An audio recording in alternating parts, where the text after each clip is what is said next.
Hello, this is Jim Pellegrino, your host for the hour, and our guest is Lynn Taylor. Lynn, welcome to the show. Lynn is president, CEO, and owner of Keiler and Company. It's an advertising firm that Lynn will be talking to you about. And looking at her history, she joined Keiler in 1989. Yes. She became a partner in 1998, and then president and CEO in 2011. So every 10 years, Lynn, Right. I don't know what the next step is after president, CEO, and owner, but Hopefully retiring. Retiring, right, okay. Retiring. And Lynn also has, if we have time in the interview, she has a very interesting avocation. As an avid equestrian and dog lover, Lynn runs a retirement farm for show horses in beautiful New Hartford, Connecticut. Yes. You got about 40 acres out there, Yes, Lynn, I do right? indeed. Takes the edge off after a long day at the advertising. Yes, firm. the horses don't care about advertising at all. So Lynn, tell us briefly about Keiler and Company. Give us a little bit about your scope, the history, and your main lines of business. Okay, Keiler was formed in 1973 by Dick Keiler. So we had a founder who had the name. We are a 50-person agency. We sit on 6 beautiful acres in downtown Farmington, right on Main Street. Our main line of business is business-to-business advertising. That's really always been our specialty. Sometimes we do a little bit of consumer work, but for the most part... And what does that mean for the audience's benefit, business-to-business? It really means that you're advertising business products to other businesses, as opposed to, say, selling clothing or toothpaste or soft drinks or things like that. So it's a little bit different area of advertising. Sometimes the vast majority of people don't even see the work that we do because it's very targeted. So how about a little bit of history about the company? Well, it was formed 40 years ago. We just celebrated our 40th anniversary in February, which was very exciting. I saw that on the website, Lynn. Yeah, My compliments on the website. It's a beautiful website. Did a nice job. Thank you. We just recently redid the thing. It's a real case in advertising agencies that the cobbler's children often have no shoes.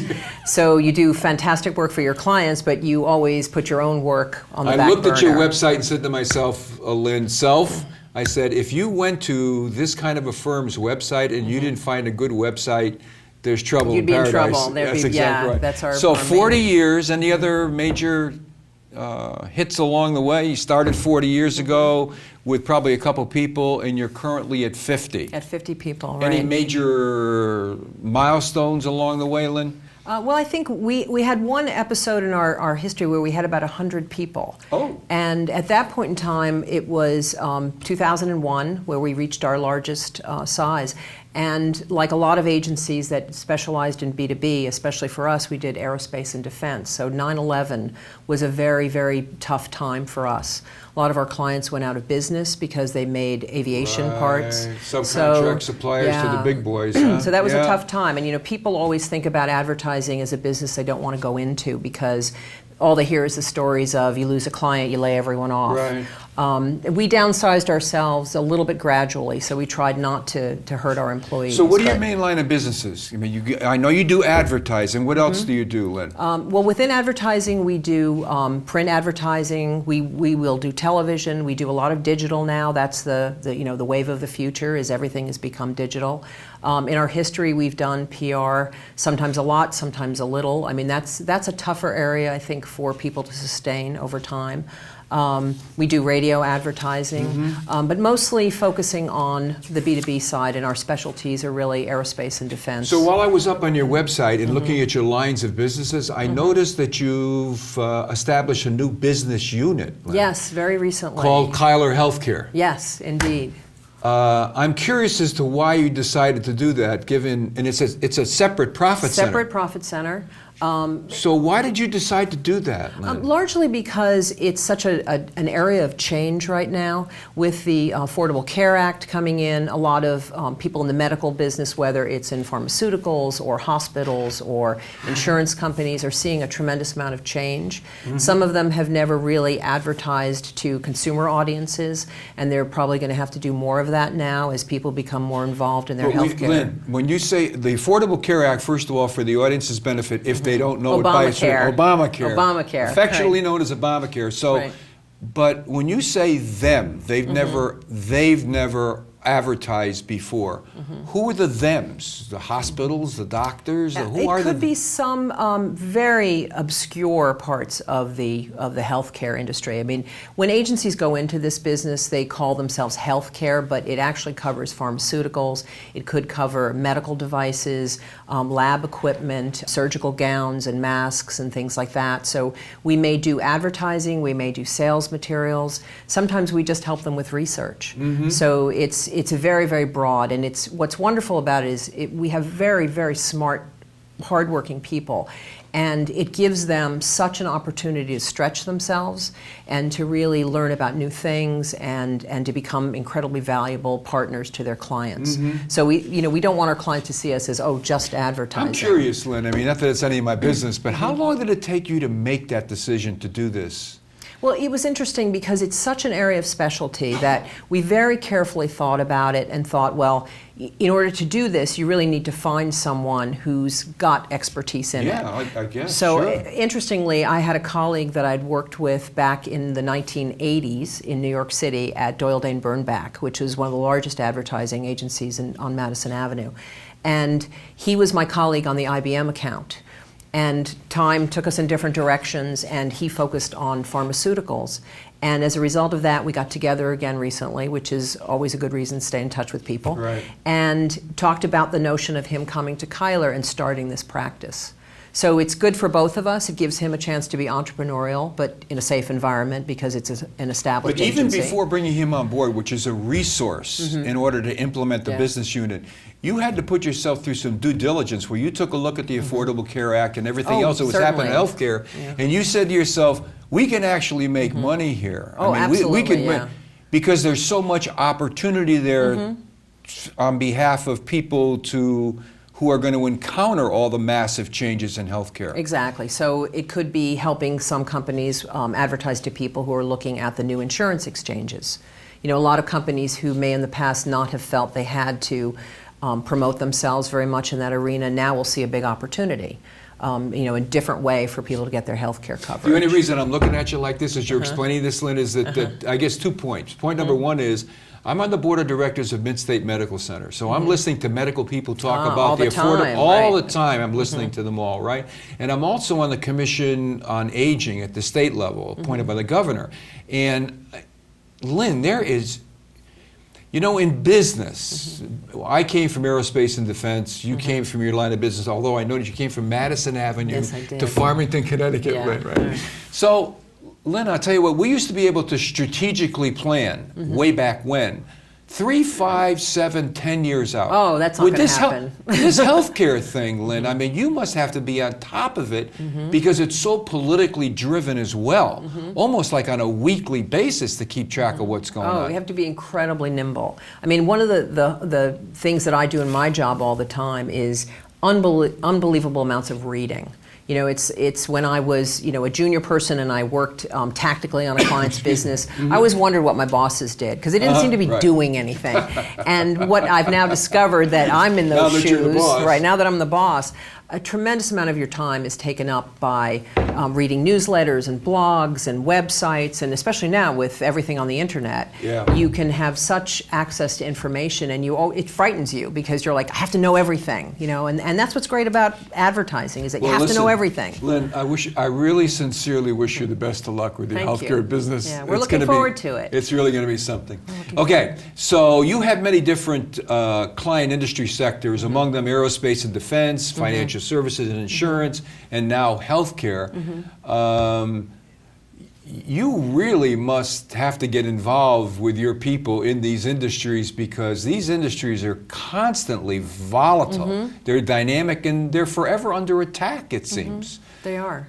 And what we find is that, again, as I was saying, we have to do a lot of research. We really have to spend an awful lot of time with our entire staff really knowing deeply about these businesses and helping them respond when things come up. I mean, it's part of the advertising business that you are always waiting for almost like the next crisis Right. or the next political Right. issue, and being in a position to help your client get over those obstacles. So if there's some negative press or there's something that comes up that changes things, you can't just put a plan in place and watch it run and go turn your attention to something else. I mean, it's every day when you wait for something bad to happen, right. or something that you need to react to. And we've had many opportunities over the years where we've had to do things for our clients where it was change all the plans overnight. For example, we've been working with Deloitte since the early 90s, almost 20 years now. Management consulting firm. Yes, right. and tax and audit also. Right, tax and audit and as well. in the first World Trade Center bombing in the early 80s, or was it the 70s? Wait. 90s. No, I'm sorry, the 90s. Right. Excuse me, I'm dating myself. Yeah. They were in the building when it was bombed, and overnight we had to come up with radio ads for them to assure their clients that everything was okay. It was during tax season. Mm-hmm. And that was something that really, for a long, long time, helped us maintain our relationship with that client because they so appreciated the fact that we helped them get their message out. So tell me, Lynn, having used the magic word overnight, Mm-hmm. I give you social media. Right. Which is at the nanosecond level. I mean, Yes. things are happening with social media, whether or not it's Facebook, whether or not it's YouTube, whether it's blogging, whatever it is that they're doing nowadays, you, as someone who has to respond to a crisis, et cetera, have to contend with this whole new thing called social media. How has that affected your industry? Well, it's speeded everything up. I mean, I think that for someone that got into this business in the 80s, television was the last big thing, and I think all of us felt, well, if I can just learn the mediums that I have to learn, that I'll be fine, and I can then, become an old soul in this business and be able to advise my clients. And about 10 years ago, all that went out the window because all of a sudden everything was digital. And I think all of us feel as if almost every day there's something new to deal with, something new to respond to, something new for us to go back to our clients and say, let me give you some advice on how to use this. When to jump in, when not to jump in, how to keep yourself current, what you should do, what we should do. And there's all these cycles that happen. And it's really very interesting to be in the business because you ride the waves. You staff up, you staff down, you staff up, you staff down, or you change what people do based on what your clients need. So it's when you work with B2B clients, a lot of them are very hesitant to go into social media because they're not sure how to respond, or they're not sure if they can really deal with what consumers now expect. Mm-hmm. So they tend to be careful when they go into it, and they want to slow the medium down a little bit. And so it's hard, because it's like you either got to be there or don't be there. Well, I'm only laughing, Lynn, because for any of your clients or any people out there that think social media is going away. Oh, it's not going away. I mean, it's accelerating so quickly. Mm-hmm. I mean, I can't even imagine what it's going to be like a year from now, 2 or 3 years from now. Mm-hmm. So anybody who takes the approach, in my opinion, my editorial comment would be, that if we just stand back, maybe we can control this thing better. That's not gonna happen. No, it's not going. It's just not going to happen. It's not gonna so happen. Listen, you're in a very, very competitive industry. Yes, I mean, we everybody are. knows the term advertising. Love it or hate it, it's a very, very competitive industry. So, what makes Keiler? What is it? What are the one or two things about Keiler that has made you sustain your success over 40 years? Yeah. I think an awful lot of it is that we really thrive on complex businesses. Everybody that comes to Keiler understands that you're going to work with gnarly problems. You're going to work with companies that are so big and so extensive and have so many products and services, and you really have to learn about every single one of them if you're going to be a trusted advisor to those people. In fact, we often can become so valuable because somebody within a division at a large company, like we've worked with Cigna, we work with Deloitte, Lockheed Martin. Sometimes we have a better perspective on the overarching company than they do because it's easier for us to talk to people in all different divisions and segments. And you can become valuable, and it's a wonderful feeling of being that helper and being somebody that's really on the client's team. I bet you even, excuse me for interrupting, Lynn, I bet you even provide continuity in a company from time to time. Sometimes if somebody leaves, you can say, here's all, let me give you the history of where you've been in advertising and marketing. We've got about 4.5 minutes left. I noticed on your website, there was this thing on the right-hand side, it was called The Agency in 30 Seconds, which I loved. And one of the bullet points there was, it said, our building is haunted, but that's not why other agencies are afraid. Are you in the same building that I visited 22 years ago when I was with Textron? Yes, we are. We've gotten bigger. but we've kept a lot of the buildings and we've put them all together. And one of the original buildings at Keiler is a house that was built in the 1713. Right. And it is haunted. And it's haunted because it was part of the Underground Railroad. So during the time when slaves were being moved north to freedom, this building was one of the way stations. Oh, for goodness sake. Yes, and we had a gentleman, he was in his 50s, who stopped at this farmhouse and died while he was there. Nothing nefarious, but he decided to stay. So if you're working in that part of the building at night, he'll slam doors, he'll close windows, he'll make lots of noise. He doesn't like people working late. He wants you to go home. But he's friendly. And we like him, and in fact, very shortly, he's going to be blogging for us on our website. So stay tuned for that. I will. That will be Listen, very happening. quickly, let's spend 30 seconds to a minute on your love of the horses, the show horses, Yes. the dog, and the farm you have there. Just give us about 30 to 45 seconds on what caused it, et cetera, et cetera. Well, I've always been horse crazy from the time I was little. Because you and, were a writer? Yeah, I grew up in Brooklyn, New York, and you would say there aren't any horses in Brooklyn, right? New York. But my mother found a stable for me to ride at, and that was, the rest is history. I've kept horses in my life always, and I've had show horses, and sometimes they get hurt, sometimes they get old, and around here, where would you retire them? So I had a horse that was young, that was injured, and I decided, you know what? I'm going to look for some land, and I'm going to find a home for him, because I didn't want to send him away, to another part of the country. And once I did that, all of a sudden I had all these other friends of mine saying, well, I have an old show horse, and I have an old show horse, and could we retire our horses with you? And it started with 3 or 4 horses, and now I have 14. For goodness sake. And they range in age from a 9-year-old who injured himself all the way up to 2 29-year-olds. Wow. And a pony that's over 30. We're not sure how old she is. And they all live together, and they live their lives, and they have a great time. And I also have rescue dogs, too. So now we've got 2 minutes left. And I Okay. appreciate the background. Question number 1, 2 personal questions. Question number 1, if I were to pay you the highest compliment that I could about you and your firm in about 15 seconds, what would that be?